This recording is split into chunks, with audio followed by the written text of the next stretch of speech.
Today, I'm going to tell you a story about one of the Chicago outfit's most feared assassins. His name was Dominick Little Libby Nuccio. He was one of the notorious three Doms, but you might be surprised at the backstory of this proficient killer. So sit back and enjoy.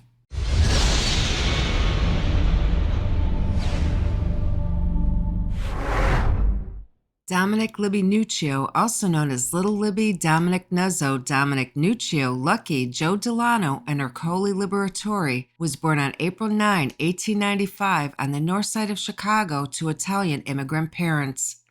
He had 6 siblings, including 4 sisters and 2 brothers named James and Michael. As young adults, Dominick and his 2 brothers became associates of Chicago's underworld. His brothers were commonly known around town as Jimmy Nuccio and Mike Nuccio, and they became Dominick's sidekicks and assisted their older brother as asked of them. During those early years, the Nuccio family lived at 4240 North Mozart Street. As a youth, Dominick acquired the street nickname Libby. It was a moniker that would stick. As the years passed, everyone knew Libby as being synonymous with Nuccio.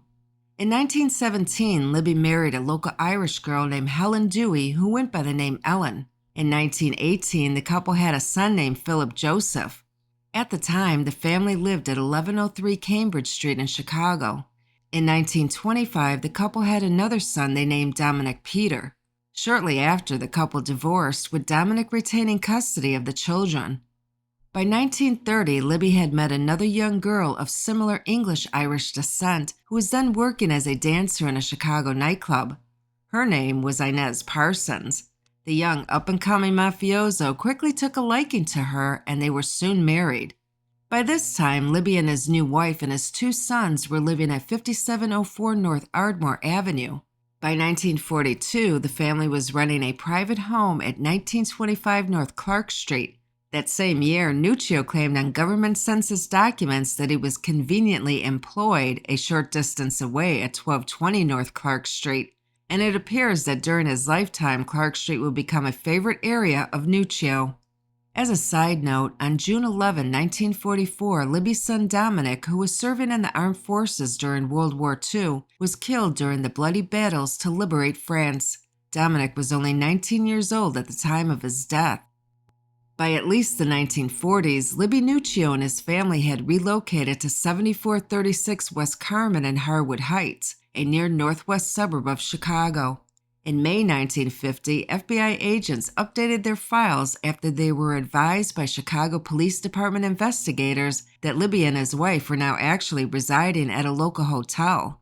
The Nuccios had reserved a long-term lease for room number 602 at the Hotel North Park on Clark Street, not too far from where he and Inez and their family lived after they first got married. Shortly afterward, it was reported that Nuccio had relocated once again. This time, Libby and Inez moved into a private residence at 2731 North Neva near Elmwood Park, a Chicago outfit stronghold, where they would remain throughout most of the 1950s. Dating back to at least the late 1920s to early 1930s era, Dominick Nuccio had associated himself with various bars and nightclubs. After Prohibition ended, he continued his love affair with liquor-licensed businesses. By the 1950s, despite a lengthy police record, he had officially listed his legitimate occupation as the owner-operator of the Innuendo Tap, a local bar located at 1120 Park Avenue in North Chicago. Nuccio was small in stature, hence his nickname Little Libby. He stood a mere 5 feet 4 inches tall and weighed only 135 pounds. Law enforcement intelligence reports noted that he wasn't known to have any particular hobbies other than being an avid horse player who liked to live well, was prone to smoking Salem brand cigarettes, and enjoyed eating good food at some of Chicago's best-known restaurants. He was also known to dress conservatively and generally gave off the appearance of a gentle grandfather. But despite his slight stature, during his lifetime, Nuccio would gain a fearsome reputation for being one of the Chicago outfit's most deadly and efficient assassins. In fact, Nuccio, along with 2 of his fellow soldiers, Dominick Brancato and Dominick DiBella, were considered to be among the most proficient and efficient killers in all of Chicago. Collectively, this trio became notorious as the Three Doms. Nuccio's career dates back to the 1920s Prohibition era, the era of Scarface Al Capone. He was said to have been one of Al Capone's key men, and although he only ranked as a soldier, nonetheless, Nuccio was always considered to be one of the more important mafiosi in the greater Chicago area. Dominick Nuccio's criminal record with the Chicago Police Department dates back to January 6, 1918. On that date, he was arrested for the first time on vagrancy charges and was eventually sentenced to serve 60 days in the Chicago House of Corrections. From that time forward, through the years, Nuccio would be arrested more than 25 additional times for criminal offenses ranging from vagrancy, assault, grand larceny, possession of a gun, burglary, theft, possession of burglary tools, bootlegging, public drunkenness and disorderly conduct, promoting gambling, possessing gambling records, assault with intent to commit murder, premeditated homicide, prime suspect in a murder investigation, conspiracy to violate the Internal Revenue laws, and violation of the Illinois state traffic laws. On April 28, 1921, Nuccio was one of two hoodlums fresh out of Joliet Penitentiary when they were swiftly rearrested and brought to court to face new charges. Police accused them of being two of the four members of the notorious Gloriana gang that had robbed the Summit State Bank of $11,000 in cash only weeks earlier on April 1, 1921. Nuccio was nabbed along with an accomplice named Thomas Moretti. Authorities said they had been seeking the two about several payroll robberies as well as the murder of an employee of the Brinks Armed Express Company. On June 19, 1929, federal alcohol tax agents arrested Henry Finkelstein, a member of the old Bugs Moran gang, along with Dom Nuccio and Ross Prio after police staged a surprise raid on a still they were operating at 2014 West Kinsey Street. Government agents later called it one of the largest alcohol stills ever uncovered in the Chicago territory. In December 1932, Nuccio's name resurfaced during the fiercely contested re-election campaign of Representative Fred A. Britton for the 9th District congressional seat. This followed the filing of papers by Democratic candidate James McAndrews, who had challenged Britton for the seat but lost. McAndrews had contested the election results, alleging election fraud and the pervasive intimidation of election workers counting the votes at the polling booths. McAndrews claimed that the split vote for Britton was so disproportionate compared with split votes recorded in other elections that it indicated dishonesty in counting the ballots. McAndrews also claimed that Britton had toured the district on Election Day in the company of Dominick Libby Nuccio, whom he described as a very notorious hoodlum. Nuccio, McAndrews alleged, entered local polling places after they had closed for the day and intimidated election judges and clerks into capitulating with his wishes. For his part, Britton told the media that he would draft an answer to the false charges, although he believed the case would be taken up by the House Elections Committee in the next congressional session. He described the papers as the most ridiculous documents I have seen in a long, long while, and said he was very surprised that Jim McAndrews would be a party to such utter nonsense. Of course, nothing ever came of McAndrews' allegations, and Britton served out his term without any issues. In December 1941, several teams of Chicago policemen conducted a surprise raid on a second-floor apartment at 59 East Chicago Avenue, where they found Lawrence Dago Mangano presiding over what they described as a nerve center for a huge gambling operation. As they entered the premises, the raiders said they found 9 telephones in use, with Mangano wearing a telephone operator's headpiece. Arrested along with Mangano were Nuccio and 3 other men. All 5 suspects were charged with operating a gambling house and possession of gambling paraphernalia.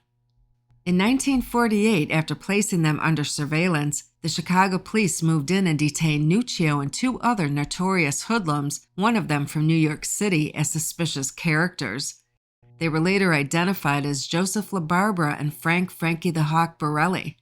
LaBarbera, who at this time was suspected of now being affiliated with the outfit, was described as a hoodlum transplant from Buffalo, New York, who was a former soldier of the Stefano Magaddino crime family and a known narcotics dealer.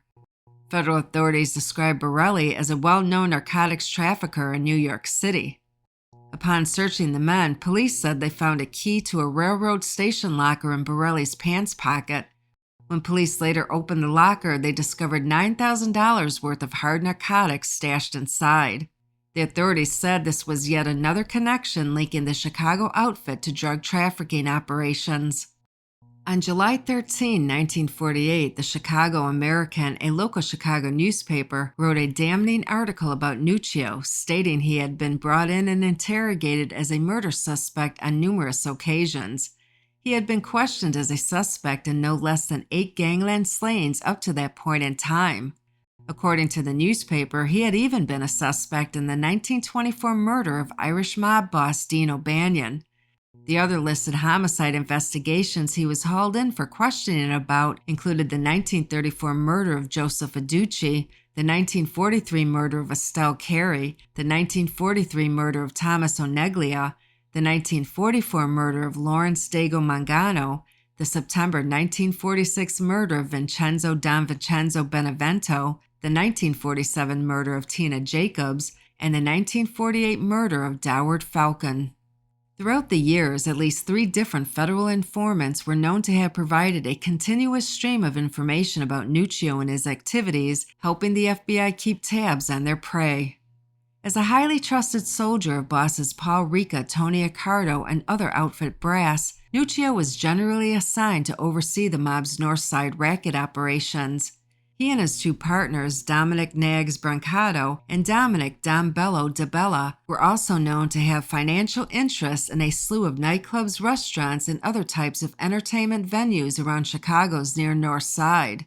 Nuccio himself allegedly held hidden ownership interests in many bars and licensed liquor establishments, including the Riptide Cocktail Lounge on North Rush Street. He was also a partner in the Left Bank Cafe on North State Street. Libby also reportedly favored Chicago's Loop area and could often be seen frequenting and operating in that part of the city. Authorities said that Nuccio was heavily engaged in controlling a large interlocking network of handbook operations. Aside from his primary duties as a strong-arm enforcer and assassin, on a more daily basis, Nuccio and his associates were known to control and oversee the near North Side for the Chicago family. Their primary duties included making sure the outfit got its cut of illicit rackets by shaking down and extorting all independent and semi-independent criminals operating on the mob's North Side turf, such as bookmakers, juice loan sharks, boosters and thieves, cat houses, fraudsters, and others operating within their territory. The FBI reported that Nuccio derived most of his income from controlling wire rooms and walk-in street handbooks on the north side of Chicago. During the 1950s, he was also known to operate wire rooms in Miami, Florida during the winter months. Additional sources of income included liquor bootlegging, sports books, dice and poker games, juice racketeering, varied extortions, shaking down prostitutes and whorehouses, unlicensed after-hours bars, and handling the pad, slang for the pervasive and systematic bribery racket that paid off police and local politicians each month to ensure their continued cooperation and complacency. At one point, Libby went partners with a Korean-born associate named Jason Lee in a string of gambling parlors that catered to Asians. Lee ran the Asian American Legion post on North Clark Street that Chinese and Japanese nationals would frequent to gamble in high-stake games such as fan-tan and 3-dice, as well as traditional card games like blackjack and American stud poker. After his son's death during World War II, Libby applied for an Illinois state charter and opened up another club that he named the Dominick Nuccio Jr. American Legion Post in honor of his fallen son. This club, located at 1218 North Clark Street, was to become one of his key bases of operation. He also took over and operated from another storefront right next door at 1220 North Clark Street, which he named the Club Innuendo. Another major hoodlum hangout that Nuccio and other crew associates regularly frequented was a haberdashery called Shirts Unlimited at 843 North State Street. It was opened and operated by another key outfit figure, Soldier Joseph Joey Caesar DeVarco. Still another favored watering hole was the Melody Casino at 1260 North Clark Street. It operated as a B-girl clip joint.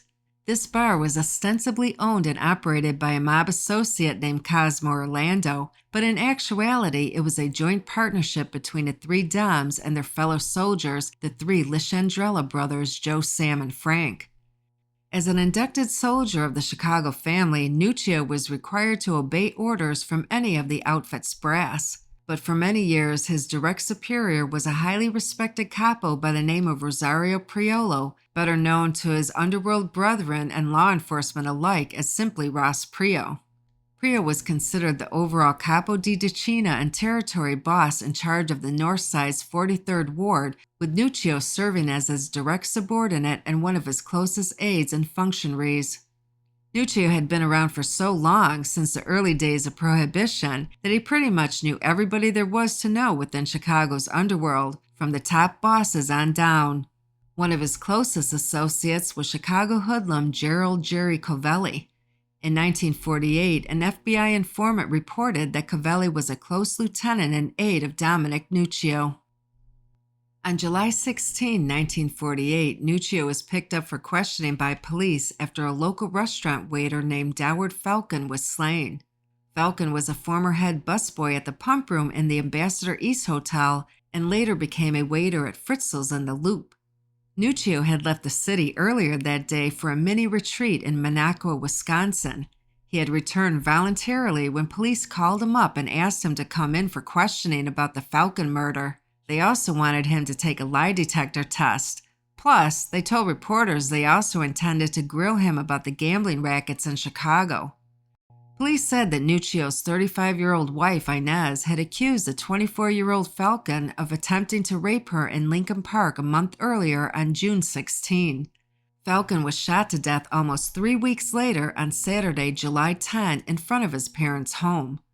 Authorities said he was accosted by two unidentified men who fired the 2 shots that killed him. One bullet struck Falcon directly in the head. The second bullet entered his abdomen.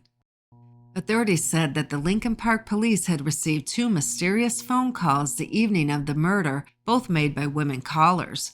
The first call came in at 7 p.m. on Saturday, just 3 hours before Falcon was shot down on his doorstep.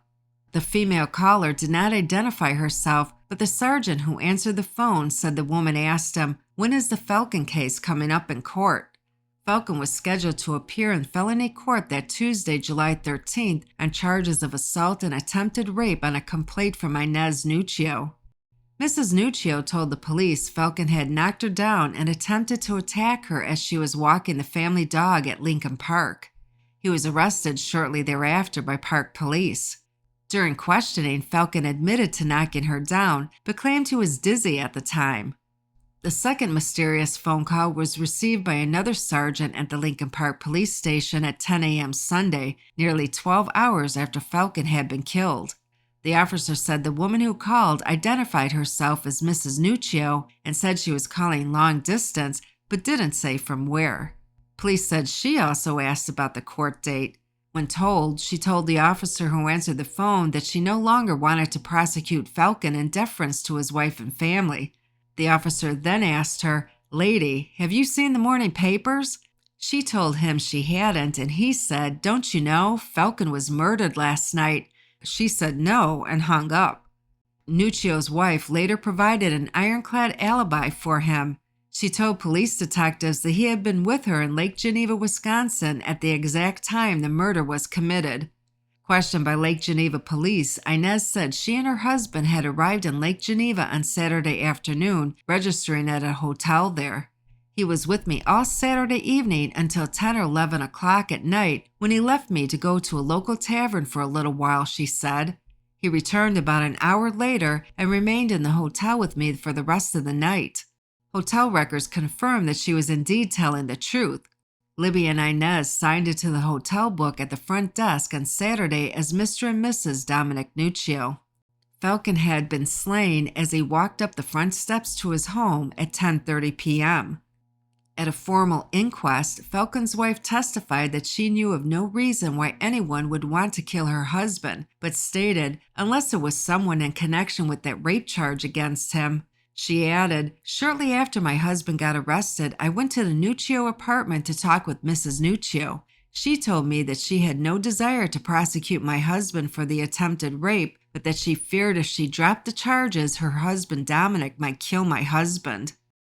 Inez Nuccio later vehemently denied ever saying that. She gave a written statement contradicting Mrs. Falcon's allegations, stating, "Mrs. Falcon came to my home and told me she was the mother of 2 children and wanted to know if I couldn't drop the charges.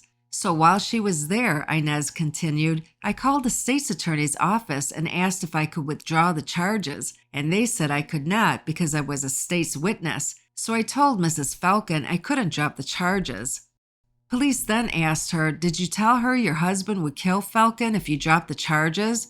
"No," she said. "I called my husband on the telephone and told him I didn't want to appear in court, and he told me I would have to appear." The police asked, "Did your husband ever tell you that Falcon would be killed?" Mrs. Nuccio responded, "My husband was mad at me because I needn't have been in the park around the bushes, and if I watched myself and been more careful, that wouldn't have happened to me." On August 5, 1949, the then 54-year-old Nuccio was picked up on a charge of disorderly conduct. Nuccio had apparently been picked up because he was a well-known hoodlum and racketeer, and a local police captain had ordered all known hoodlums to be arrested when they entered the area. When he appeared before the court for arraignment and police told the judge why Nuccio had been picked up, the judge quickly dismissed the charge. On March 12, 1950, Nuccio, Brancato, and DiBella were arrested after police received information the trio had been attempting to gain a controlling interest in gambling activities around the Town Hall Police District. The 3 were also accused of using violent strong-arm methods such as beatings against independent bookies to cut themselves in on horse race betting volume. In the mid-1950s, the FBI noted that Nuccio now owned a 1956 DeSoto automobile. This fact became important because during the many surveillance operations they undertook against outfit members, this particular car was repeatedly observed parked in front of family boss Sam Giancana's home in Oak Park. The repeated presence of Nuccio's car parked by the boss's home only served to confirm the FBI's opinion about Libby's standing and importance within the overall Chicago underworld and to Giancana in particular. On June 8, 1951, Libby became one of 150 key investigative targets of the IRS. Referring back to their old playbook, which decades earlier they used to nail Al Capone, the federal government released a formal list of potential targets they referred to as hoodlum tax targets to all the Chicago daily newspapers. The released documents amounted to a who's who of Chicago's most notorious hoodlums and gamblers, as well as those politicians suspected of being corrupt and whose income tax returns were now slated to be investigated by a specially empaneled fraud squad of the Bureau's Internal Revenue Enforcement Division. Comprised of approximately 100 IRS agents, the fraud squad, as it was called, began targeting more than 1,600 people all across the northern Illinois district. The tax investigations probe was prompted by a series of U.S. Senate Investigation Subcommittee hearings then being conducted throughout the country targeting the underworld, which had criticized the Treasury Department after focusing their investigation intently on the greater Chicago area. After several weeks of testimony before a panel of senators, the Senate subcommittee released a scathing report accusing the IRS of gross negligence for permitting known hoodlums to file vague and incomplete tax returns, thereby skirting federal tax laws and evading income taxes due the government. Among the many top racketeers and hoodlums who earned the dubious distinction of making it onto the list, which named them in an A to Z fashion, were the following notorious Chicago characters: Anthony Accardo, Joseph Iupa, Gus Alex, James Allegretti, William Aloisio, Salvatore Battaglia, Dominick Brancato, William Bioff, Marshall Cafano, Louis Campagna, and Anthony Capizio. And this was just a listing from letters A through letter C. There were a host of others named as well. Over the next several years, many of the outfit's most active members would feel intense heat as IRS agents went around town turning over every rock and peeking inside every crevice in an unwavering attempt to make tax evasion cases against their targets. Some successful criminal tax cases were made from these investigations. As mentioned, Dominick Nuccio was long considered one of the top lieutenants of Northside capo regime Ross Prio. As such, he was subjected to a continuous, seemingly never-ending series of FBI probes. He was constantly on their minds. A 1960s internal FBI memo described Nuccio as a longtime leader of organized crime in Chicago, having responsibilities on the near north side of Chicago. Subject's brother Michael operates the Gold Coast Realty Company and the Gold Coast Insurance Company, both located at 206 Shermer Road in Glenview, Illinois, although neither one of these two companies possess the valid state licenses required to operate these companies. Another FBI report from 1970 stated, Nuccio and Inez are currently living in apartment number 917 at the Webster Hotel, 2150 North Lincoln Park West in Chicago. They pay a rent of $350 a month. The subject maintains a second residence at Indiana Creek Apartments, 5980 Indiana Creek Drive, Miami, Florida, where he's known to spend the winter months, generally from the months of November through April. The report went on to state the subject frequently attends racetracks in the Chicago, Illinois, and Miami, Florida areas, and in the evenings, the subject can usually be located at Milano's Restaurant, 1159 North State Street, Chicago, which is operated by his close friend Anthony Tony Milano Amadeo. Around the same period, another FBI field agent of the Chicago office reported that Nuccio was also known to frequent the haberdashery store of his associate Joseph DeVarco, Shirts Unlimited, at 843 North State Street. When in Florida, he is observed on a daily basis at the Hialeah racetrack. In 1970, FBI agents also took note that Nuccio was currently considered inactive in criminal activities and had been for the past 10 years or so. He was reportedly now receiving a weekly monetary stipend from the outfit for his past services. This particular report stated that he was then driving a black over white color 1968 Buick Electra. 4 years later, in 1974, he was observed driving a brand new 1974 two-door Ford Thunderbird. In August 1969, Nuccio was reported to have been detained by racetrack security and subsequently ejected from Arlington Park Racetrack by the track's private security force. Never one to worry about such trivialities, agents were told that Nuccio repeatedly attempted to sneak back into the track but was caught and expelled. That same year, Libby's lifelong smoking habit finally caught up to him. He was suffering from lung damage and had to undergo a very serious operation to remove a section of his lung. Doctors said his condition was a direct result of his heavy, decades-long cigarette smoking. During his retirement years, it seems that Libby became a daily visitor of the Hawthorne Park racetrack whenever he was in Chicago. And when he wasn't, he'd regularly visit the horse and dog tracks during the winter months he spent in South Florida for his health. Follow-up FBI memos report that same thing. They state that by 1960 or so, Nuccio was considered retired from any active organized crime involvement and was, at that time, in ill health, maintaining a low profile and staying away from his former underworld associates. In the remaining years of his life, Libby's health issues became such that he was constantly in and out of the hospital due to bouts of ever-increasing emphysema disease and lung cancer. Libby's beloved wife Inez passed away on November 11, 1979 at the relatively young age of 66. Just over 1 month later, it would be Libby's turn to meet his maker. Dominick "Little Libby" Nuccio died in Chicago on December 19, 1979. He was 84 years old. I hope you enjoyed the story about Dominick "Little Libby" Nuccio. Thank you for watching. Until next time.